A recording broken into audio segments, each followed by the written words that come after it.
আপনারা তো বাড়িতে সুজির অনেক রকম আইটেম তৈরি করেছেন। একবার আমার টিপসগুলো ফলো করে এরকম একটা ঝুরঝুরে মিষ্টি সুজি তৈরি করে দেখবেন। আশা করি ভালো লাগবে, খুবই সুন্দর লাগবে। এই যে এরকম ঝরঝরে সুজি, মিষ্টি সুজি একবার অবশ্যই তৈরি করবেন। হরে কৃষ্ণ, প্রণাম। আমি সদানন্দিনী মালিনী দেবী দাসী, রাধারানীর কিচেনে আপনাদের সবাইকে স্বাগত। আজ আমি ভগবানের জন্য একটা সুজির রেসিপি, ঝুরঝুরে মিষ্টি সুজি তৈরি করে দেব।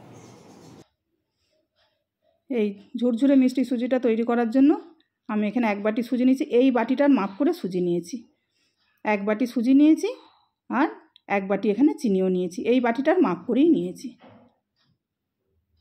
আর এখানে দুধ নিয়েছি 1 বাটি। এতে দুধ লাগবে, জল দিয়েও করা যায়, কিন্তু দুধ দিলে ভালো হবে।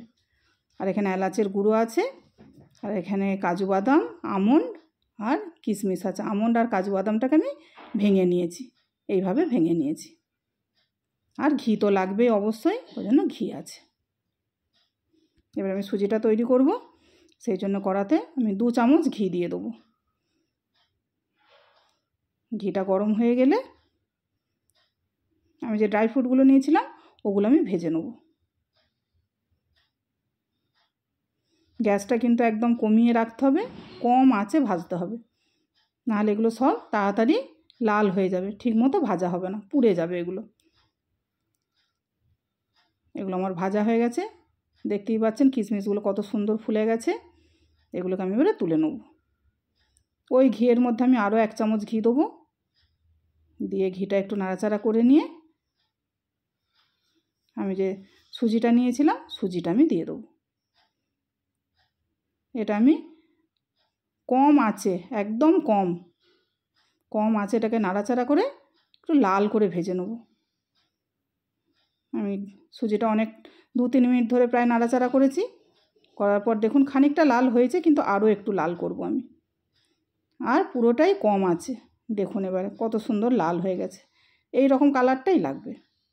আর সুজিটাও কত ঝরঝরে হয়ে গেছে, এই রকম কালারটাই হতে হবে। এবার আমি যে দুধটা নিয়েছিলাম দুধটা থেকে কিছুটা দিয়ে দেবো, দিয়ে এটাকে আমি সুন্দর করে নাড়াচাড়া করে নেব। একবারে দুধটা আমি দেবো না, একটু একটু একটু করে দিতে থাকবো আমি। 2-3 বার ধরে আমি দিতে থাকবো দুধটা। আমি বাকি দুধটাও দিয়ে দিলাম। দেখুন কত সুন্দর হয়ে গেছে। এরপর আমি যে ড্রাই ফ্রুটগুলো ভেজে রেখেছিলাম ওগুলো আমি দিয়ে দিলাম। দিয়ে এটা পুরো রান্নাটা কিন্তু কম আঁচেই হবে, একদম লো হিটে। এটা আর একটু দুধ লাগবে, সেজন্য আমি আরও একটু দুধ এক্সট্রা দিলাম। 1 বাটি দিয়েছিলাম, আরও একটু লাগলো এর সাথে। আমি এইভাবে নাড়াচাড়া করতে থাকবো আর সুজিটাকে শুকনো করতে থাকবো। সুজিটা অনেকটাই শুকনো হয়ে গেছে। এই অবস্থায় যে আমি এলাচের গুঁড়ো নিয়েছিলাম ওই এলাচের গুঁড়োটা আমি এতে দিয়ে দেবো, আর চিনিটা দিয়ে দেবো ওতে। দিয়ে আমি এটাকে নাড়াচাড়া করব।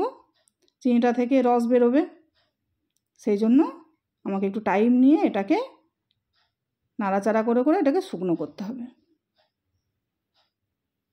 আমি এইভাবেই নাড়াচাড়া করব। দেখুন চিনিটা গলে গেছে, কতটা নরম হয়ে গেছে। আমি এটাকে শুকনো করার জন্য নাড়াচাড়া করতে থাকবো আস্তে আস্তে। আমি এতে আরও একটু ঘি দিয়ে দেবো। এই সুজিটায় ঘিটা একটু বেশি লাগে। দিয়ে আমি আবারও নাড়াচাড়া করব এরকম। এটা যত নাড়াচাড়া করা হবে তত সুন্দর হবে। আমি এইভাবেই নাড়াচাড়া করতে থাকবো সুন্দর করে। দেখুন কতটা শুকনো হয়ে গেছে। এটা আমি আর 1-2 মিনিট আমি নাড়াচাড়া করব, তাহলেই হয়ে যাবে। দেখুন এবার একদম কড়ার তলা থেকেও ছেড়ে যাচ্ছে, আর এটাকে বেশি ভাজার দরকার হবে না। এবার গ্যাস বন্ধ করে দিয়ে আমাকে এটা নাড়াচাড়া করেই যেতে হবে, হালকা হালকা করে নাড়তে হবে, তবে এটা ঝুরঝুরে হবে। এরকম করে হালকা হালকা করে নেড়ে যেতে হবে।